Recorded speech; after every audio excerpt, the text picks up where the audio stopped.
It's All-Star Week, which means it's MLB Draft Week. I'm going to tell you something you need to know about every single player the Texas Rangers drafted and start my top 30 midseason prospect re-rankings. All that and more on this episode of Locked On Rangers. Let's get into it.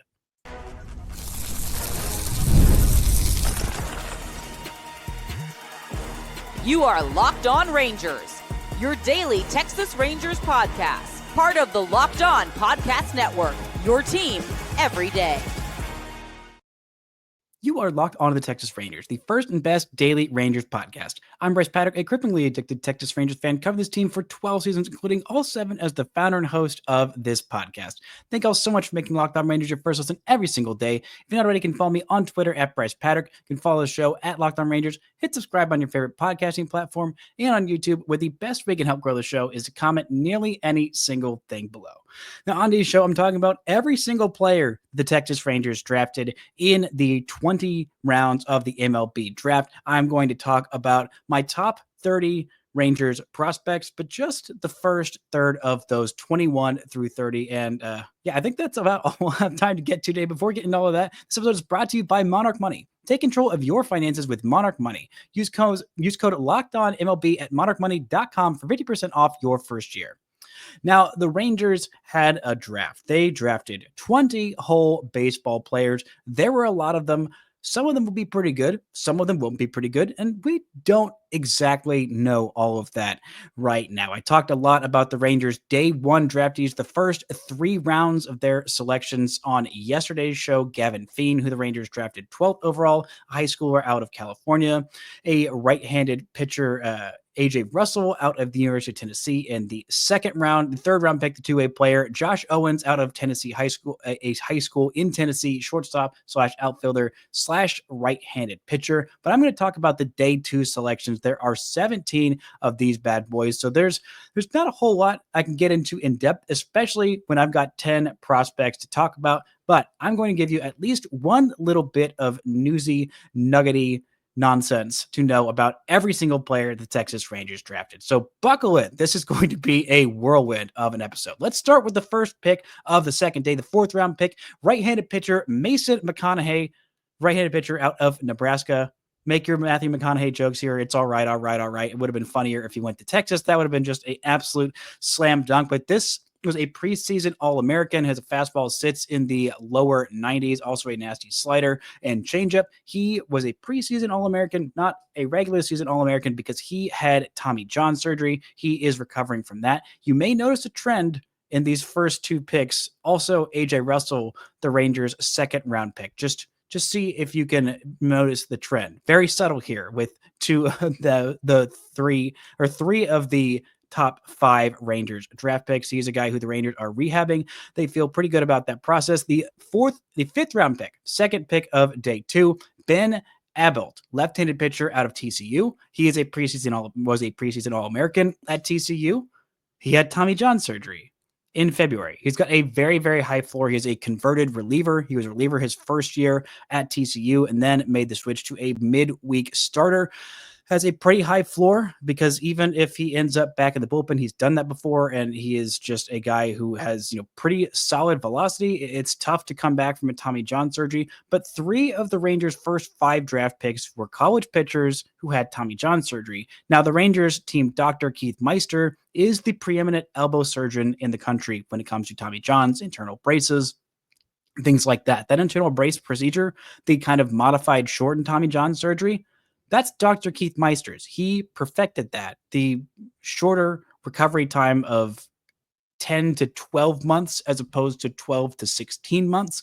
He was basically the one who kind of found that procedure. And so the Rangers, it's not like they were setting out to draft these hurt players. These were players that they liked and they feel comfortable that they can come back and be good versions of themselves. And the Rangers can get, a solid deal, be able to use their bonus pool money smartly to actually get these guys signed. The Rangers haven't signed any of these guys just yet. We'll know a little bit more about that in the coming weeks, who actually gets signed. The Rangers draft and sign most of their players, so I'm not really worried about that being a thing. But 3 out of their first 5 guys being college pitchers with Tommy John surgery. Interesting how that kind of lined up. The Rangers' 6th-round pick and infielder Jack Wheeler out of high school in Illinois. He is a big multi-sport athlete, played football, played basketball, played baseball. He is listed as a shortstop / maybe he ends up as a third baseman. He's got big raw power, a very, very good athlete. Also a commitment to the University of Illinois. Now, in the 7th round, the Rangers went with another hitter, Paxton Kling, an outfielder out of Penn State University. He has got massive, massive power, a pretty solid athlete, but there are some concerns about the swing and the miss. He transferred to Penn State after a couple years at LSU, one of which where he won a national championship back in the day, all those many, 3 years ago. He won a national championship the same year that the Rangers won a World Series championship. He is a very, very good raw athlete. There is still some swing and miss in that game. He had a little bit better zone contact whenever he went to Penn State. It kind of humbled him how he struggled so badly at LSU. Still did okay holding his own there, but not performing as well as he thought he might. So the transfer to a Big Ten school with a little bit less fierce competition than the SEC really did numbers on him. Now, in the 8th round, the Rangers drafted another college pitcher. They don't draft a high school pitcher until several rounds later. But in the 8th round, Evan Ciari out of Mississippi State, a right-handed pitcher, a big curveball, massive improvement his junior year. Really much better than his first couple of years. A guy who was pitching out of the bullpen. The 9th round, the Rangers had Owen Proksch, Proksch, a left-handed pitcher out of Duke, a Texas native out of South Lake Carroll, not South Lake Carroll. Yes, South Lake Carroll High School. Deceptive lefty, 91 strikeouts in 65 and a third innings pitched for Duke, a full season where he looked a whole lot better in that full season than he did. South Lake Carroll High School in Austin, Texas. I was confusing that with some other high school. I don't remember exactly who, but he said, quote, "I think just having a full season where I had some experience under my belt, had a little bit better stuff than I did my freshman year, just kind of putting it all together, where I was able to go out once a week, try and compete and put my team in a good position to win game and series. It all just came together when I was healthy and confident and had the opportunity." Appeared in 19 games as a junior, started 12 of them, and 91 strikeouts in those 65 and a third innings. Fastball is in the low 90s. It's got some deception to it. Kind of reminds me a little bit of what the Rangers might have seen out of Cole Drake, a guy who has a fastball in the low 90s, but definitely plays up for sure. Now, in the 10th round, J.D. McReynolds, a right-handed pitcher out of Central Missouri College, 178 ERA in 121 and a third innings pitch. Also 200 strikeouts to just 50 walks. That was for his entire career as a reliever at Central Missouri. In the 11th round, another pitcher, Jacob Johnson, out of Pearl River Community College, Mississippi, made 16 starts, ended up as the NGCAA World Series runner-up with his college there, Pearl River City. 16 starts, a 2.28 ERA in that span. Pretty solid career for him. A lot of winning. Hopefully that translates to winning at the minor league level and more hopefully at the big league level. The 12th round, Jake Barbie, a right-handed pitcher out of a North Carolina high school, 78 strikeouts in 48 and 2/3 innings pitched in high school. Pretty darn impressive stuff. They're the first high school pitcher that the Rangers took in this draft. 13th round, Aiden Robertson, a right-handed pitcher out of Walters State Community College. That is where the Rangers selected Colt Drake. There have also been a couple of big league pitchers out of Walters State of some renown. Brent Honeywell Jr., who is a guy with a very, very high prospect ceiling, didn't quite live up to it, but won a World Series with the Dodgers as an important part of that pen last year. Also, Ben Joyce, the Angels right-handed flamethrower who had Tommy John surgery and touched 105 miles an hour on the gun. Out of the 4th round pick, Landon Manzi out of a Connecticut high school. A commitment to Northeastern is about all I have to say about him. In the 15th round, Luke Hansen, an infielder from the University of Virginia. He played second base, a little bit of shortstop, a little bit of third base. A guy who on base and quality at bats are his calling card, as well as a little bit of defensive versatility. A 373 on base percentage his junior year. Not a whole lot of power there, but pretty quality at bats if he can start to add some power. Maybe the Rangers will turn him into a pretty solid prospect. Jackson Grossman, a right-handed pitcher out of Salt Lake City Community College in Utah. And not really all that much to say on him. Not a whole lot of numbers there. Noah Franklin, a catcher out of TNXL Academy in Florida, just looking for a little bit of depth. He is the only catcher that the Rangers drafted in this draft. In the 18th round, Julius Sanchez, right-handed pitcher out of the University of Illinois. He was Illinois, the silent S getting me with so many guys to get through. A couple of different Illinois guys here, including early on Jack Wheeler, and who has a commitment to the University of Illinois, and then Julius Sanchez, a right-handed reliever out of the University of Illinois. He was a starter his freshman year, didn't work out so well. Sophomore year was a reliever. Okay year. Junior year, much better as a reliever. 19th round pick. We're almost there. Home stretch. Corey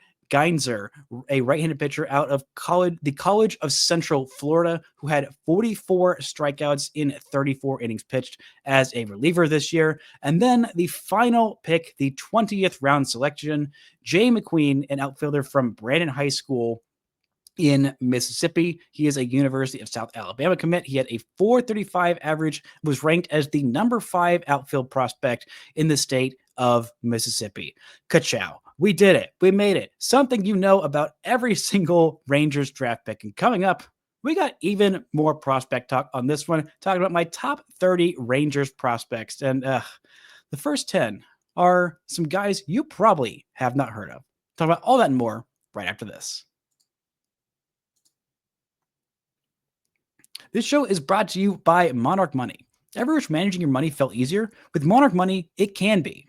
Whether you're growing your savings or planning a big purchase, Monarch puts you in the driver's seat. It's like having your very own personal CFO, giving you full visibility and control over your finances.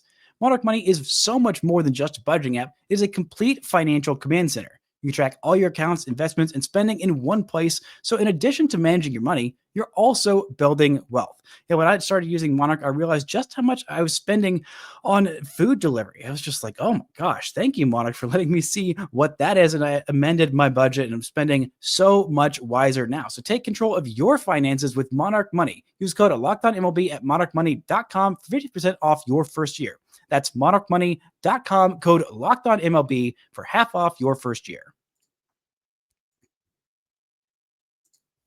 Shout out to the areas being Locked On Rangers, your first listen every single day. On tomorrow, we'll be back with part 2 of my top 30 midseason prospect re-ranking, talking about the middle third. There's some really interesting guys on there who were not on the preseason top 30, who jumped on there and have been having exceptional years that I cannot wait to talk about, but I will have to wait until tomorrow, and so will you. Now, we are talking about my top 30 Rangers prospects. The farm overall this year has not been particularly impressive. There haven't been too many guys that have just jumped off the page, and there have been a few guys that have stalled. There have also been quite a few guys that have matriculated up to the big leagues, or at least some top prospects no longer on this list. Kumar Rocker, Jack Leiter, they are big leaguers. They are no longer prospects. Their rookie status will be done after this year. So no more talking about them on Rangers prospect rankings, because if I did,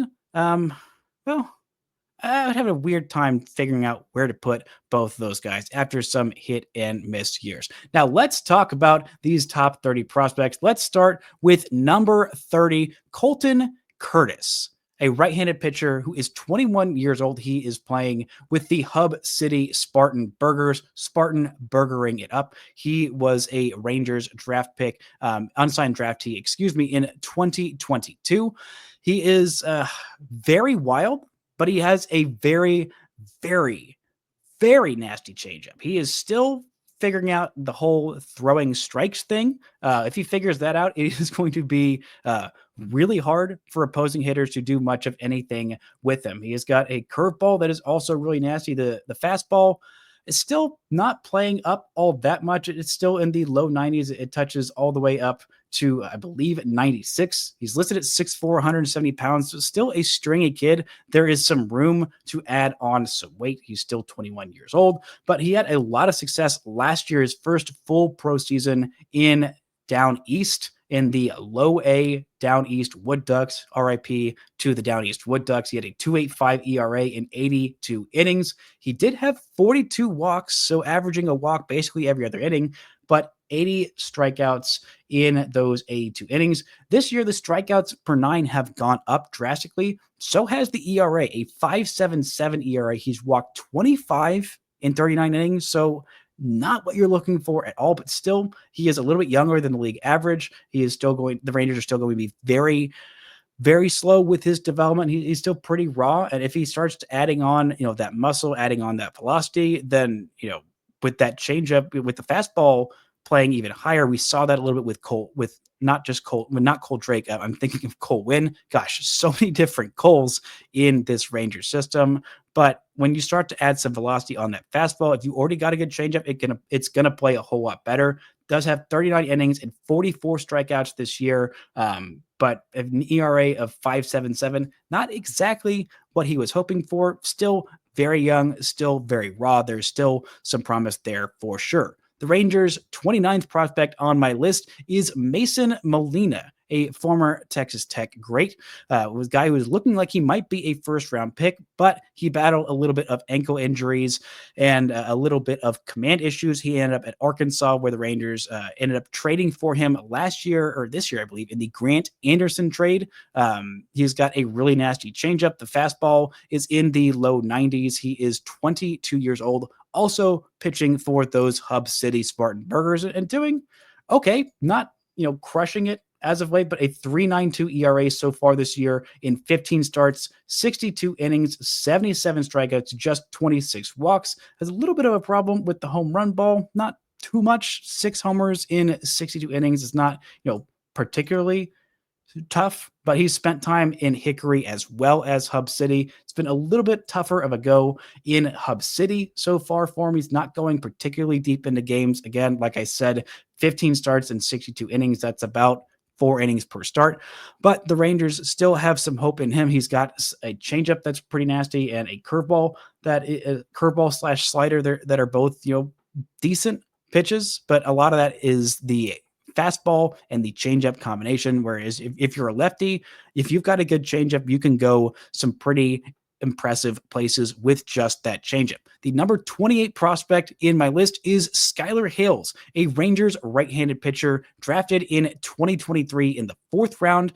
He is 23 years old. Gosh, born in the year 2000. He has been promoted from AA, where I saw him a couple of different times. Once when he was looking a little bit rough. He's had some rough stretches this year. He's also had some pretty good stretches from May to June outside of really just one outing. He had looked very, very impressive in the month of May. He had a 2.89 ERA in 9 1/3 innings pitched. He is a right-handed reliever. He's got 13 strikeouts in that span. He also had 11 strikeouts in 8 1/3 innings in June. He did have a 5.19 ERA, but 4 of the 5 earned runs that he allowed in that month all came in one outing. But since he's been promoted to Round Rock, he's had 3 straight kind of tough outings. The most recent outing was the least tough on the 11th.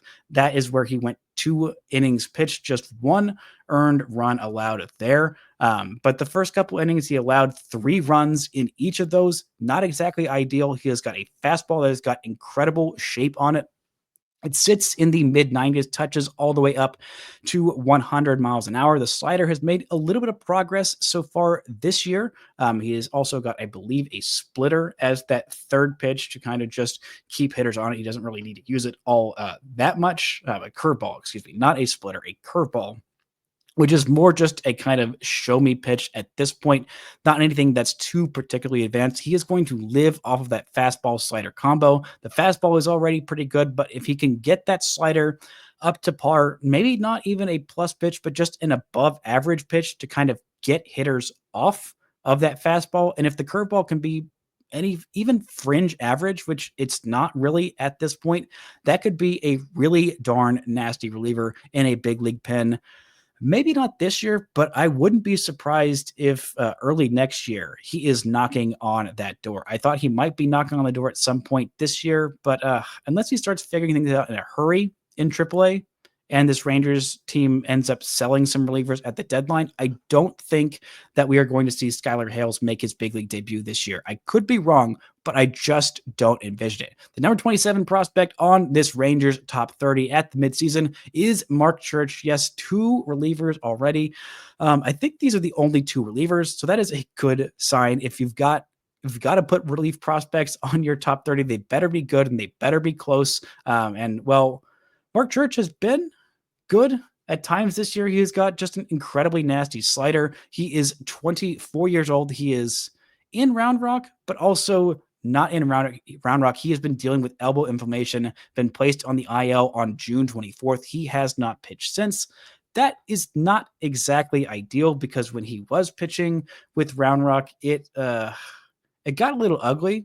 At times, he faced 2 batters in his most recent outing before he got placed on the IL. He allowed a hit and he allowed a walk, and that was it. The other two outings he had right before that, he didn't get through an inning, and he allowed at least 1 run. He allowed 4 runs in his 11th outing of the year. Just got 1 out and allowed 4 runs. Not really what you're looking for. And then 2/3 of an inning where he allowed just 1 run and got pulled, and whoever was relieving him behind him on the 15th really kind of saved his bacon because he only allowed just the 1 run despite allowing 4 different base runners to reach.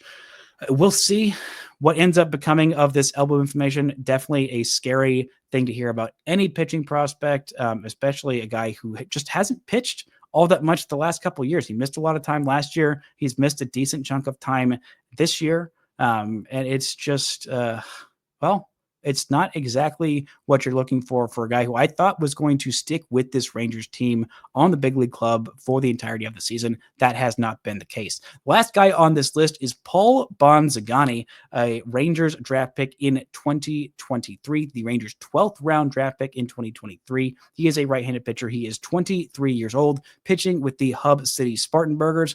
Another guy who unfortunately is also dealing with elbow inflammation, but last year, in his first year of full season of professional ball, he looked pretty darn good, splitting time between Hickory and Down East. He had a 3.64 ERA in 89 innings, 95 strikeouts, less than 3 walks per 9, more than 9.5 Ks per 9, less than about half a homer per 9. Just overall a really solid season, and going 89 innings pitched in his age 22 season. That was a great sign for him. Also pitched a little bit in Down East. He got drafted in 2023, a 2.61 ERA in 10 and a third innings there. Not a whole lot to go off of there, but he has been dealing with elbow inflammation. He has got a 4-seamer that runs all the way up to 96. He's got a really good sinker and a really good sweeper.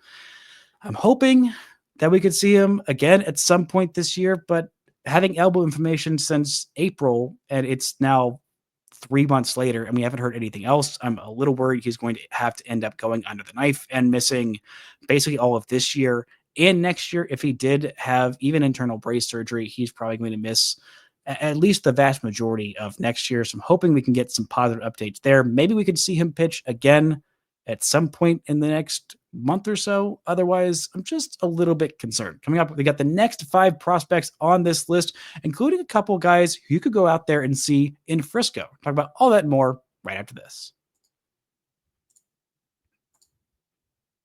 This show is brought to you by Supply House. Get the supplies you need from the site that's made for the skilled trades. Supply House. Whether you're in plumbing, HVAC, or electrical work, Supply House is the reliable way to order products online. Their easiest website is packed with helpful resources and the latest product info to help you get the job done right. Plus, with a complete inventory of over 200,000 parts from 400 plus top brands, you'll find exactly what you need delivered fast from coast to coast.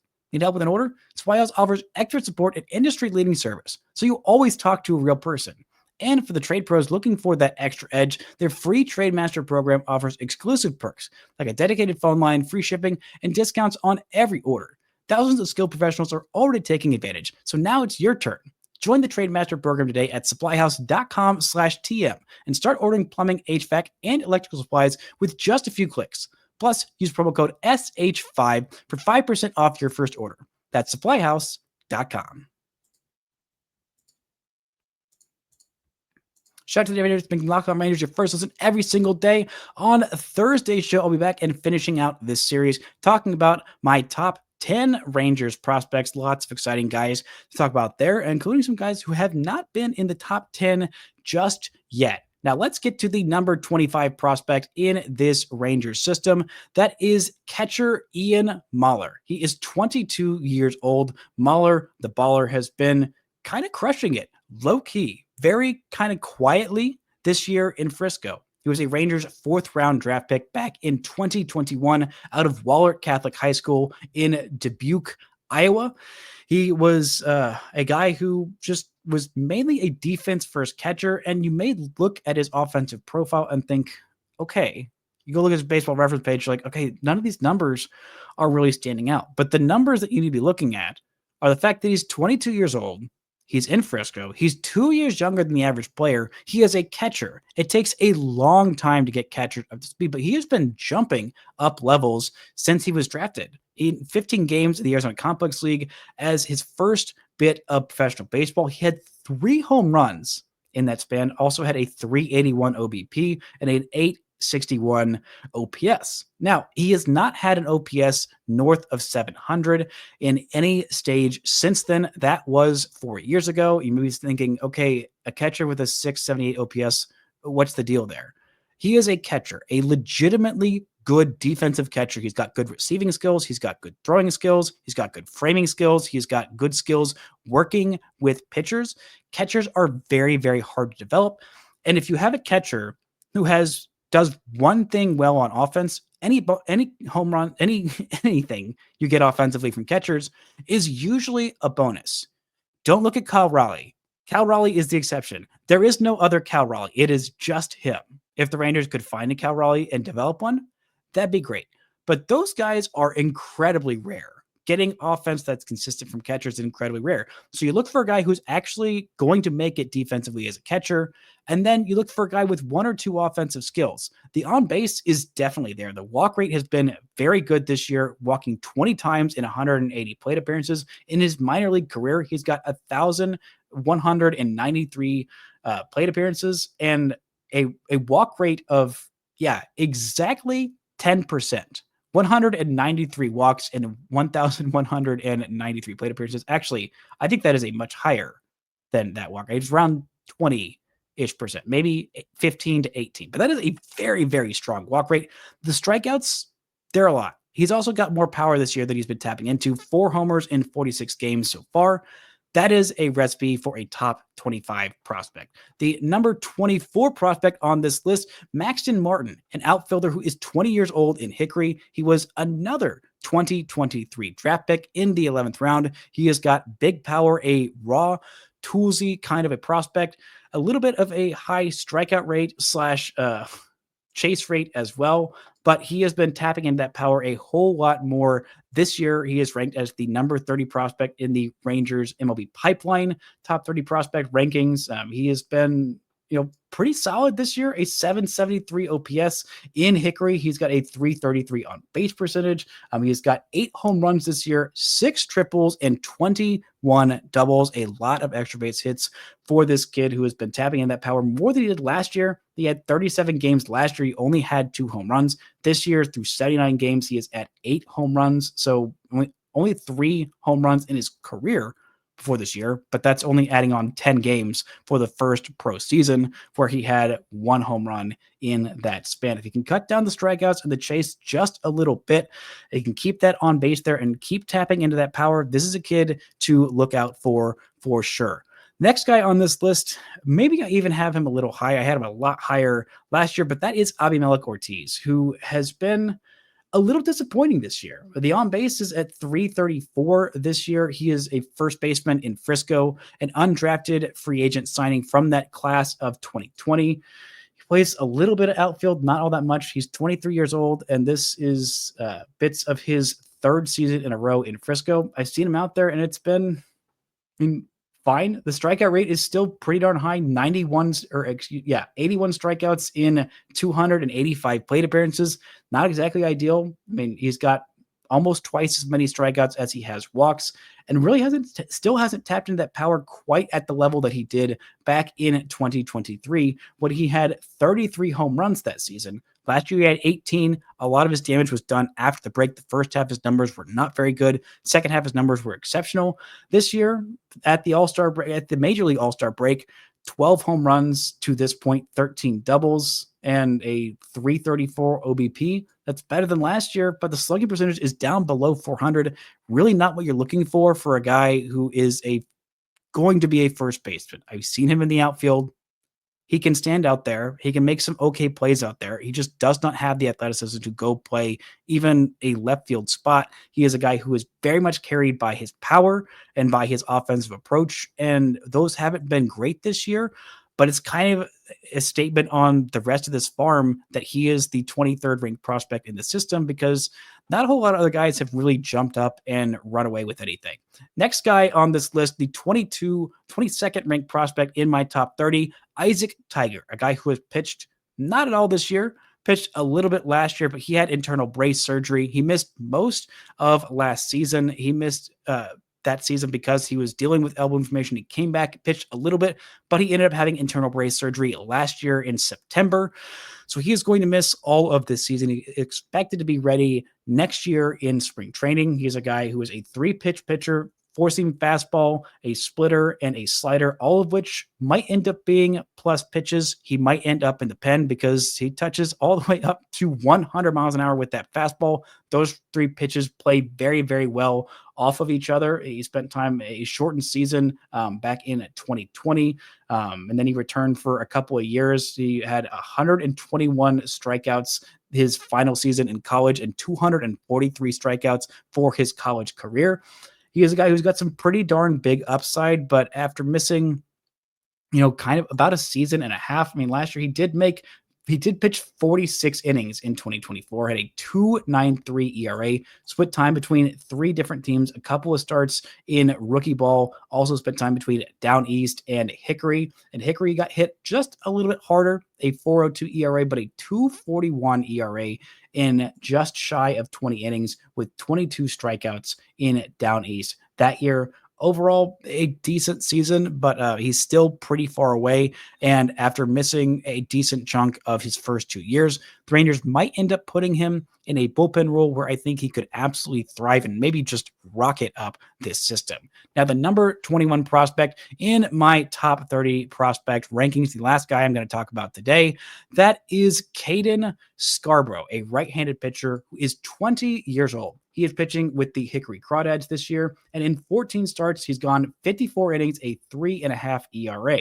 He has got a pretty good fastball and overall solid secondary stuff, a curveball and a slider. Not much of a changeup to speak of at this point. He was drafted out of in the 6th round of 2023. So again, another 2023 pick. Seems like the Rangers absolutely crushed it in that draft. That was the first draft where Chris Young was in charge of the Rangers draft. A lot of pitchers who have been thriving in that draft. He was committed to Dallas Baptist. He ends up coming to Dallas anyway, listed at 6'5", 185 pounds. He's 20 years old and he's already 6'5" and 185. He's probably got some more projection on there to add a little bit of weight, a little bit of strength. Got 72 Ks in 54 innings even this year.